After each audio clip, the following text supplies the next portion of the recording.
In this exercise, we're going to discuss the thread command. Now, there's not a whole lot to the thread command, so this isn't going to take very long. Start out with, we're going to come up and we're going to select the thread command in the toolbar, and then you just come down and select an object. You can give it a length, or you can say it's going to be full length. And then if you wanted to, you could offset it back a known distance. About the only time I'd ever offset it would be, say where I have this chamfer here. If I didn't have the chamfer already on there and I wanted to add it after the fact for whatever reason, I could. I activate the thread command again. See, if I clicked on that one, the other option here is to flip it. And it's kind of saying, okay, do you want it to go onto the inside of this face or the outside? Well, this one, the only one to do it would be on the inside.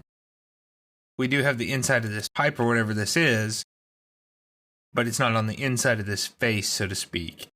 So you can see there that it's really kind of a useless command to me, this flip, but it is there if you ever did have a face you needed to flip it to. As you can see, you can do inside and outside threads. So for whatever reason, if you had a hole that was created with an extrusion instead of an actual hole, which I highly recommend against, you can come in here and set the threads on the internal. And then about the only other option is what kind of thread do you want it to be? My suggestion is you let Inventor decide. It understands this is a 2-inch round, so it uses a 2-inch round thread. And it understands I'm in an imperial drawing, so it uses the ANSI unified screw threads.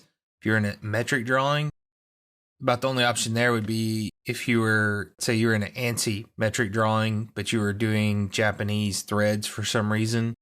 You can mix it up. You can do MPT threads or something like that. But for the most part, Inventor's going to understand what environment you're in. If you're doing something that's Japanese standard, then you should be in a Japanese standard template usually.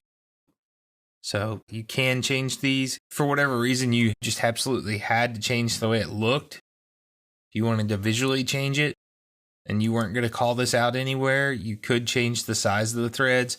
But I suggest you don't. Inventor understands what size it should be and scales everything accordingly. So you can do that. If you want to play with this a little bit, you can. But like I said, this was a simple one. There's not a whole lot to threads. I'm not going to go into a whole lot more detail than that because it is that easy to use and it is that simple to use. So play with it, see what you can do, and see how simple threads are.